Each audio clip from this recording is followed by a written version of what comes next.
Welcome back to another episode of Diaries. Today we're going to walk through a few things on not just blockchain tech. We're going to talk about more so if you're looking from it from an investment standpoint, and also if you're looking from a technology standpoint on why you should. And it'll probably be perhaps into your better judgment to start looking into Phantasma blockchain, right? So let's go ahead and start looking at this from an investment standpoint. So right now I am on KuCoin. You'll see the price is 0.01271. Let's get a little bit deeper into the market cap and let's see how many people are actually invested in this. So go to CoinGecko. Take a look. Right now you'll see that its circulating supply is 134 million. Excuse me. His market cap is 1.7 million. That's a pretty low market cap. So a times 10, we're just going to say that's going to bring it to, let's just say, could that be 17 million? Possibly put a zero. Times 10, probably about like a 17 million on a times 10. That's still a pretty small market cap. Let's look into a little bit more on the statistics on this.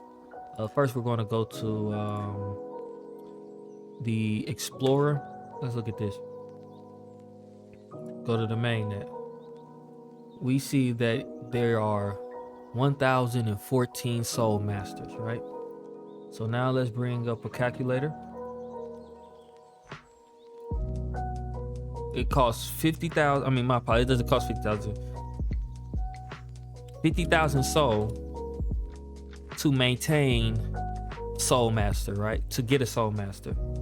We're going to times that by 1014. That means out of 134. I wonder if they have circulate supply on here. Oh, there is. Okay, so this is okay. That's correct. So I'm going to take this right here, and I'm going to say 134, 607, 299. Let's divide that by 50,000. So that's about times 2.6. So I'm not going to say, well, how much is that? Let me do it this way. Divided by 134, 607, 299. So I guess that's about 37% of people of all soul is staked on mainnet, which isn't bad, right? And there's no long unstaking period on this. I believe if you unstake and you stake, you can unstake actually as soon as you hit unstake. So let's see, I'll show you. Sometimes it's easier to show people instead of talking about it. I'm not sure if I have anything staked. I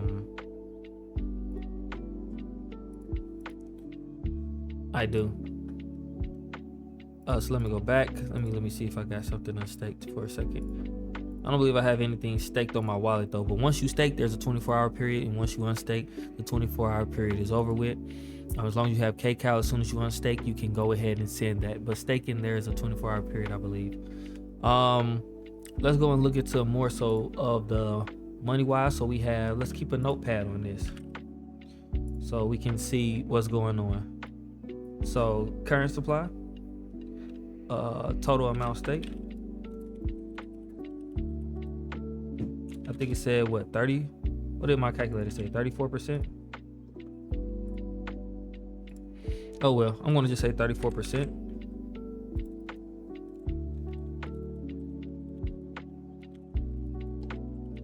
% of all souls staked. Not bad at all. Let's look at this market cap. Just deep dive, just for somebody that want to invest in this, right? Total market cap is 1.7 million. It's not that bad. Let's look at his competitors, and if we want to do this and compare it to his competitors. Categories. I'll go to gaming, blockchains, and GameFi. That should give me two different ones. We're not going to compare this to Floki because Floki isn't a L1 blockchain and isn't a gaming blockchain. Um, Axie Infinity, I believe this runs on Ethereum. The Sandbox, I believe that runs on Ethereum as well. So let's just look at this real quick. Yeah, that runs on. Yeah, this runs on Ethereum. Um, this market cap is 232, 2 billion circulating supply. We don't have to worry about that though. But in terms of market cap, this is 200 times our market cap almost, right? And Sandbox it's not an L1. Nobody is building on this, so you really can't compare it to a token that's actually on there. You have to compare it to similar L1s. If I look at any of these top gaming blockchains, you could assume WeMix is a gaming blockchain. Immutable is too, though, but these aren't built up from the ground up blockchains. They are different. They don't offer the same thing that Phantasma offers. So if I go to WeMix or Immutable, I mean, I'll get into more so of why I say they don't offer the same thing. If I go to WeMix is basically it's a copy of the Ethereum blockchain with some additions added onto it. You know, maybe a few tweaks here, a few tweaks there, like BNB, right? BNB is a copy of the Ethereum blockchain, right? Same as Immutable. Let me check. IMX community. Oh, I think IMX is an L2, so it's not even an L1. It's built to run off of for Ethereum. It might run off of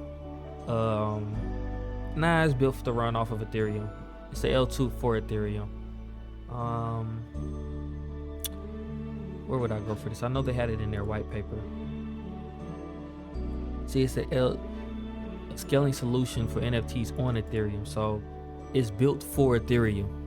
If we go to anything else, WeMix, it's Phantasma. You really can't compare it as much unless you are comparing it to other L1s. And the only other L1s we can compare it to would be, let's just say, Ethereum, Polygon's L2, Ethereum, Solana, but that's as well a little different. Let's look at let's look at why these are different than, say, Ethereum and Solana. So when we look at, in particular for Phantasma, the things that you can do on there when it comes to smart contracts, when it comes to creating a token, is more robust in a sense. So, and I'm gonna go to the Git book to go there, and this is still to go in line with investment and technology as well, right? It's, in my opinion, it all goes hand in hand. You can just toss money in this, or you can know what you're investing in and you can understand the technology. The staking part, I gotta look that up. I know I said something similar to staking, something with 24 hours. I can't really remember for a second.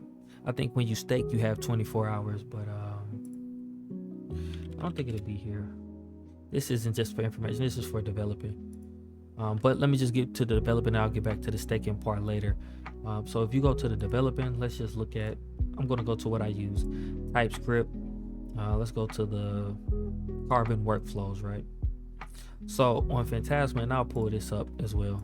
Let me go to the token deployment, and I'll go explain this through the step-by-step process. So this on the Carbon workflow, the Carbon workflow for Phantasma, this is native.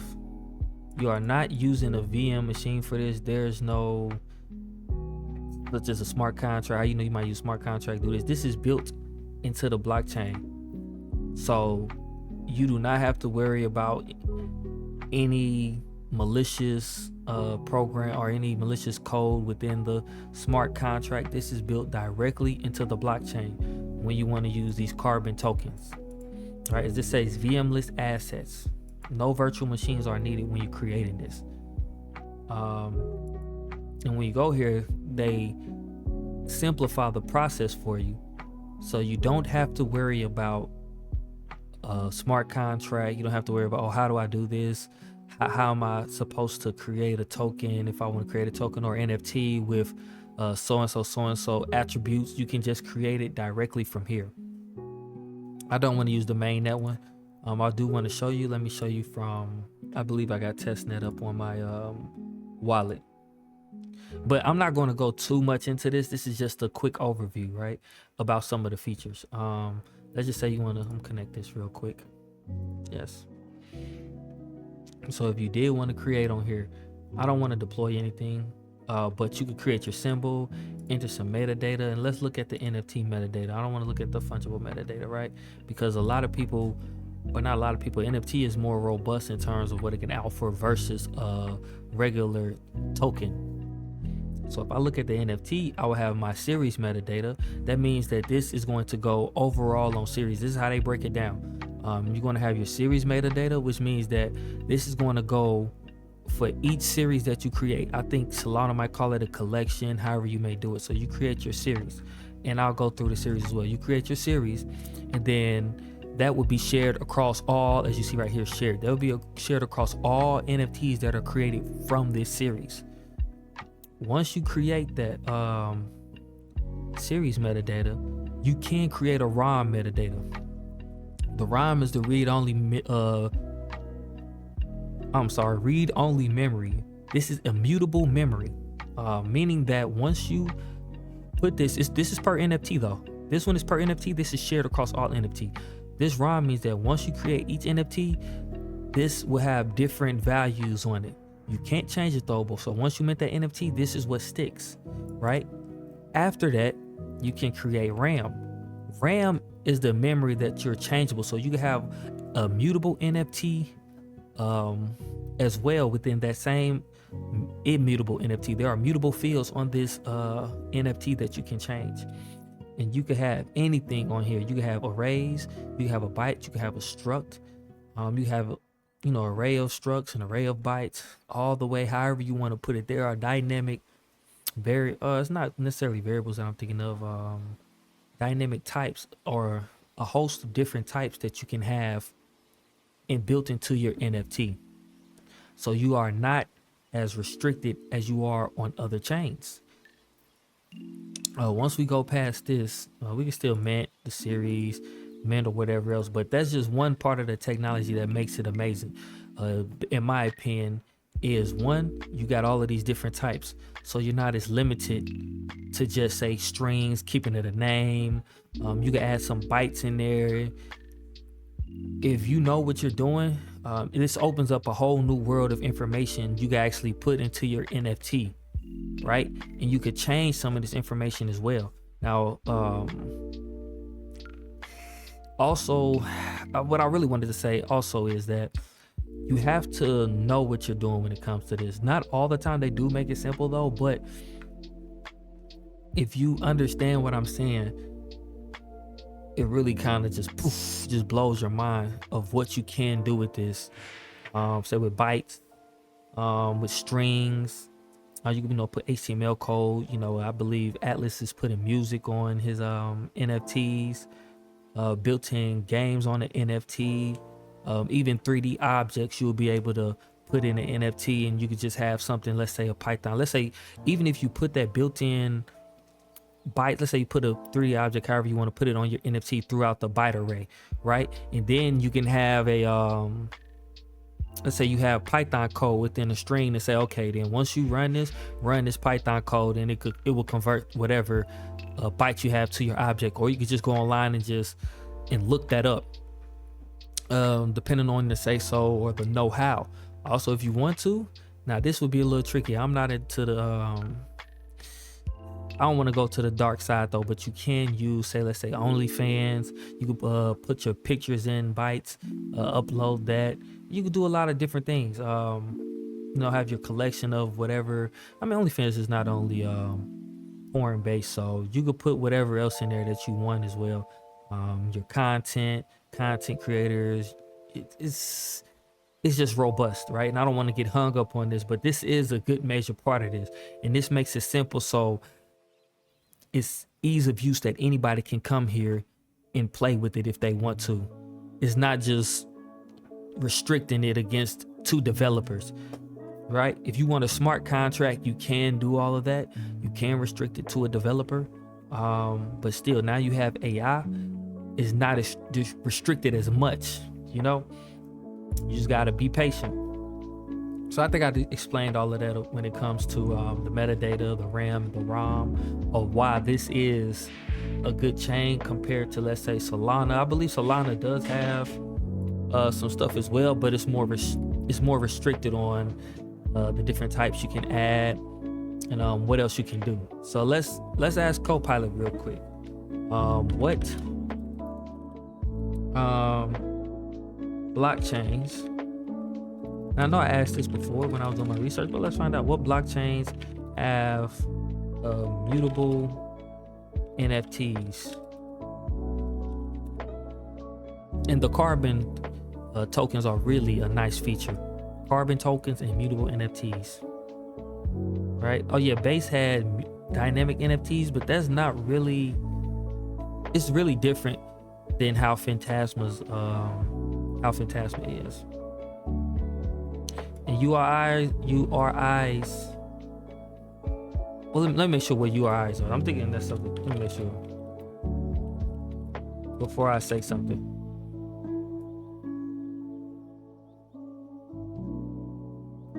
Yeah. You don't want to just update a URI. To me, that's, you might have a whole lot of more information you want to update. That's what I thought this was. Yeah. How can I go back to what I was looking at? URIs are just ridiculous. I'm not saying it's ridiculous, but it's not necessarily allowing you to update certain information you might want to update on your NFT if you're into a gaming NFT. It limits you to just say a picture or things like that. You might want to update data within your NFT, you know? And if you don't want to use a smart contract, you can use the carbon NFTs and you don't have to worry about a smart contract at all. So, but if you're doing games, it might be more beneficial for you to actually use a smart contract. But let's see. I don't care about that. Any EVM. Yeah. See, that's still going to be the same as Ethereum, since they're limited by Ethereum, since they have to push it through Ethereum. So update metadata URIs.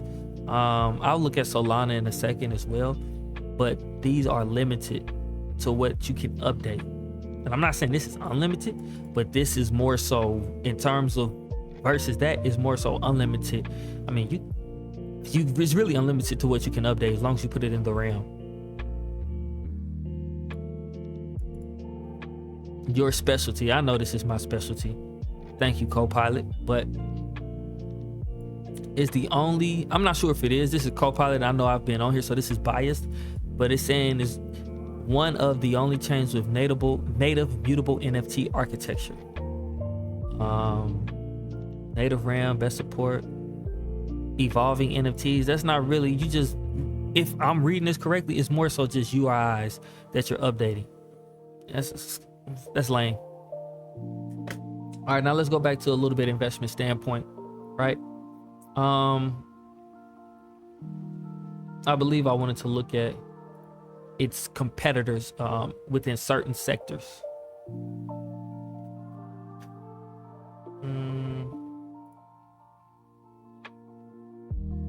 Gaming blockchains. And as we just learned about Ethereum, you have evolvable URIs or updatable URIs. This is a L2. Don't care about this.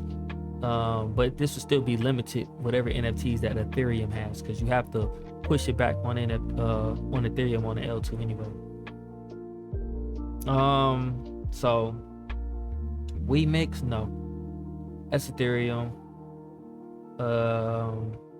I'm sure some of this is Hive Ethereum. I'm not sure what Hive is though. Could be its own. Hive, Cardano. I'm not sure what Hive is though. Proof of stake. What does the D mean? Delegated proof of stake, I assume. Yeah, don't really care. I need to see what it's doing. When it comes to, what is it? Throughput, sometimes with transaction time. Really, to be honest, we're in 2026. When it comes to how many, I just say throughput, how many transactions can you fit? I'm not saying it's not important, but it's not as important as people make it seem. You're not dealing with chains that are pushing however many they want to say into a block. A good amount of chains, well, I'm gonna say mostly all chains, can do a good amount of transactions and push them within a block, or what is it called, TPS, transactions per second. Oops, my bad. So I'm not sure what their transactions per second is, but you don't really have to worry about transactions per second that much as people make it seem. Oh, I could do 1 million transactions per second. Yeah, if you say so. You could do 1 million transactions per second, but transactions per second is important though. But as long as you could do a decent amount of transactions per second, you're fine. You're okay. Okay. So it's not as an important call as people make it seem. Now let me go back to what do I need to go to? Oh yeah, I wanted to look at. So we have Phantasma, which is right here, 1.7 million, and of its competitors, well, let's assume it may not get as big as WeMix, right? In my opinion, it can, but let's be a little bit more realistic in terms of the near future. Not sure what Hive is, but I believe we're at 1.7 million, and we have the tech to at least do, I'll be honest, 20 million to me is still small, but 20 million seems a fair market cap once you get the smart contracts launched this year. Let's just say in the next, I don't know when they're going to launch it. I know the admin Atlas was saying by March, within March. But I like to give a little leeway. So let's just say April or May, right? Like he said March, but let's just say, I'm going to say, for my personal opinion, maybe April or May to make sure that it gets launched in case there are any delays or anything happen, right? You always give a little bit of leeway. April or March, let's say that happens. I can see a cool 20,000 from here. That's a times 20. We're just going to say a times 20, right? Maybe 27,000, but however much, right? Let's just say times 20. Whatever this price is, times it by 20 cents, I believe. Let's go to the calculator, because you always want to calculate your money no matter what. You don't want to just leave it up to chance. 0.01271 times 0.20. My apologies, wrong thing. Times 20. 0.01271 times 20. That's 25 cents.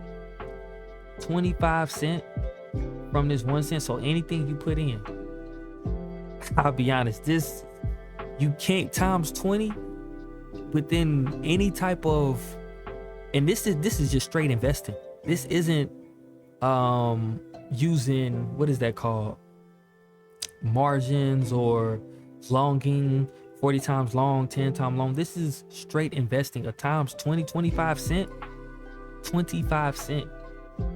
That's a good investment. Even a times 10 is a good investment. A times 5 is a good investment. You're making money off of this. 25 cents.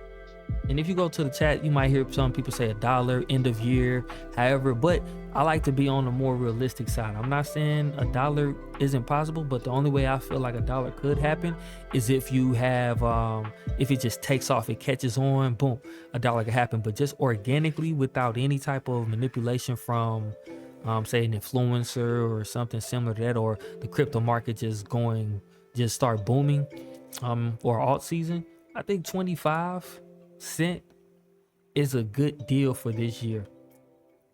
So even if you invested $1,000 right now, you might not get it right here though, but let's say you invested $1,000, that's 20,000. Or say if it goes not, if it don't even do it times 20, a times 10 to 10, I'm just gonna say 12 cents. That's still 10,000. A times 5 to 5 cents, it definitely could get 5 cents. And you gotta look at the market cap as well. Times 5, and that's not necessarily the liquidity of it. It's just what this would be valued as overall. The valuation of this in the technology that is competing against with other chains. This is a very specific technology meant more so for gaming, music. I'm not sure what else you want to put in that category, but gaming, music. I wonder if you could upload a movie onto the chain. Not sure, I'm not sure.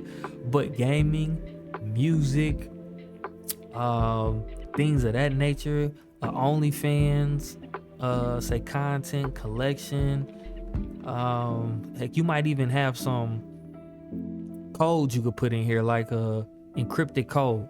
Oh, here's your encrypted codes. You send that to somebody, and then you send them the key in a different message, not on the chain though. Let's say you send the key in a different message. You can message them the key or whatever else, however you want to do it, and they'll always have that encrypted code on there.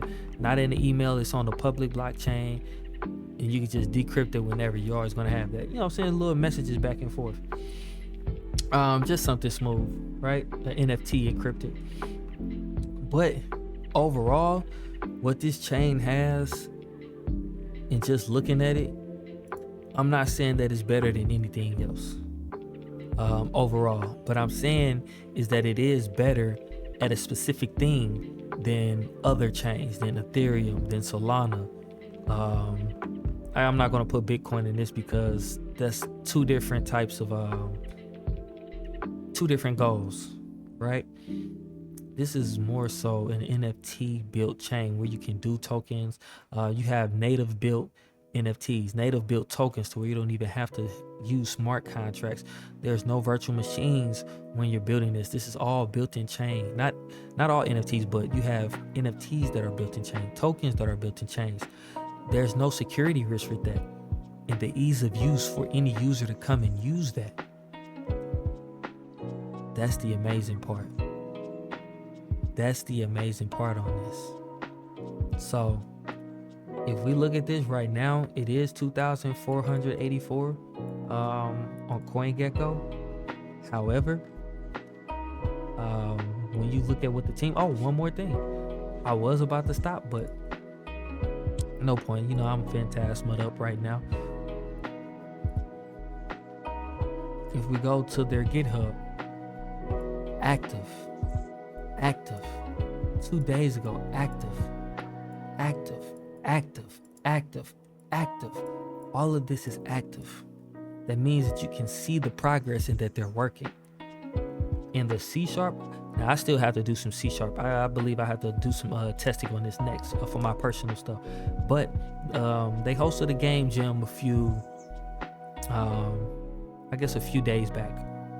My apologies, a couple months back, like last year, I believe, September, November, I think like around there. Say August, September, and October, around that time, right? There was a game jam hosted. You can use this code in Unity. They already have built out Unity functions if you want to include this within the game. And I'm not sure where it's at on here. I'll find it. Unity SDK. If you want to already go ahead and incorporate this into your video game, right? Last month I used this before on my video game. Just tested some stuff out. No problem calling the chain. No issues. Bringing up my tokens, transferring my tokens. They have all the necessary APIs that you need for that. So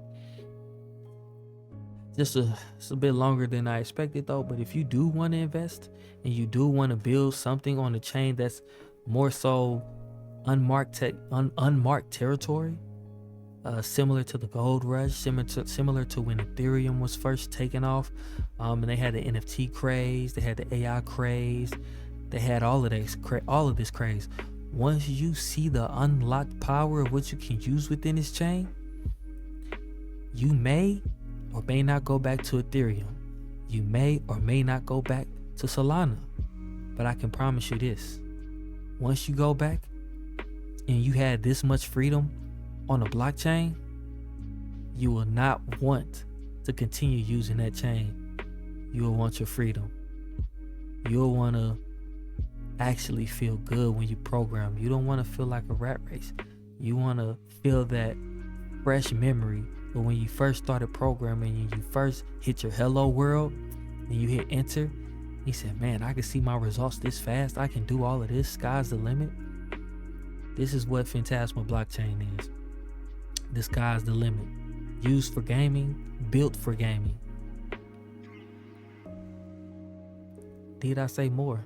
So just give it a try. See what you can do. It might be a little rough at first, but please don't hesitate to reach out to me, any of the developers, when it comes to building on this. We want you to come on here to test it out, to try it out, to see what you can do. Enjoy yourself again. It doesn't have to always be about money. Sometimes you do just want to build something. Have some fun. See what you can do. If you also want to invest, I've laid out what I believe is one of the best chains when it comes to the smart NFT technology compared to other blockchains. Really, there's not that many that's doing this. More so, some are looking into sharding transactions per second and improving their throughput.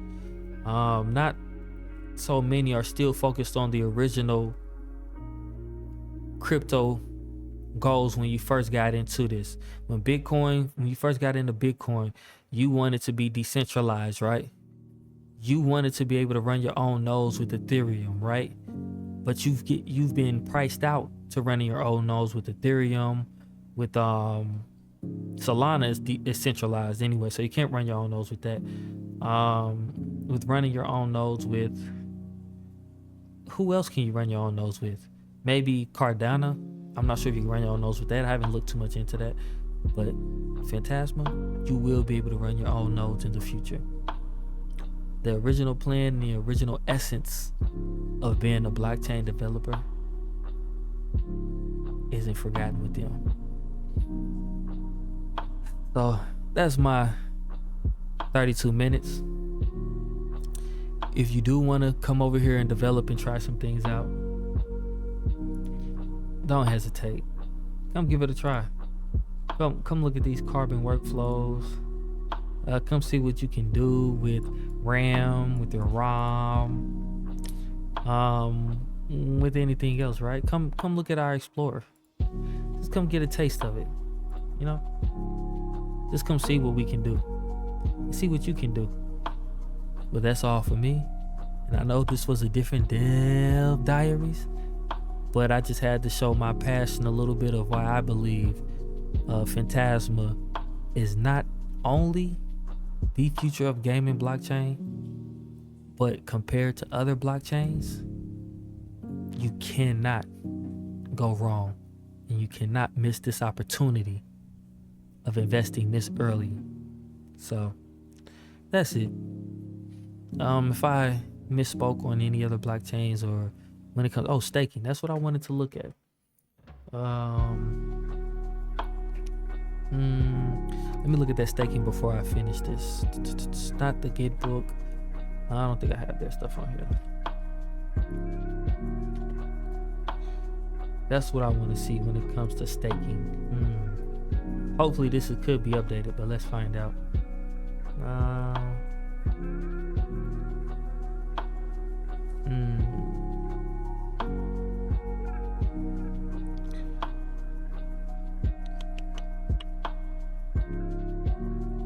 Creator's guide. Nah, GhostMarket isn't up right now. So, it is up. Wow. I'm sorry, I didn't know that. That's something different. I wanted to see what the staking was. Something with the 24 hours. I believe once you stake, you can't unstake. But let me just find out then. Let me find out. Let me go here. Let me go here. Let me stake. Oh yeah, staking lock sold for 24 hours. Okay then, so once you stake, you cannot unstake for 24 hours. So that was pretty smooth and simple. I thought it was somewhere written, but it's right here in the code.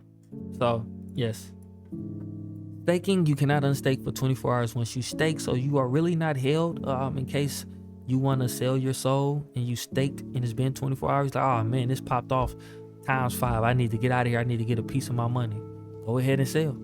Get a piece of your money. If you want to get back in, don't hesitate to get back in though. But you're not locked down for it for a long period of time, like forever. Oh, I'm sorry. See a few things on here. I didn't need you to see my testing scripts. But okay, that's about it for me. You all have a blessed Sunday, and thank you for listening to my episode of Diaries.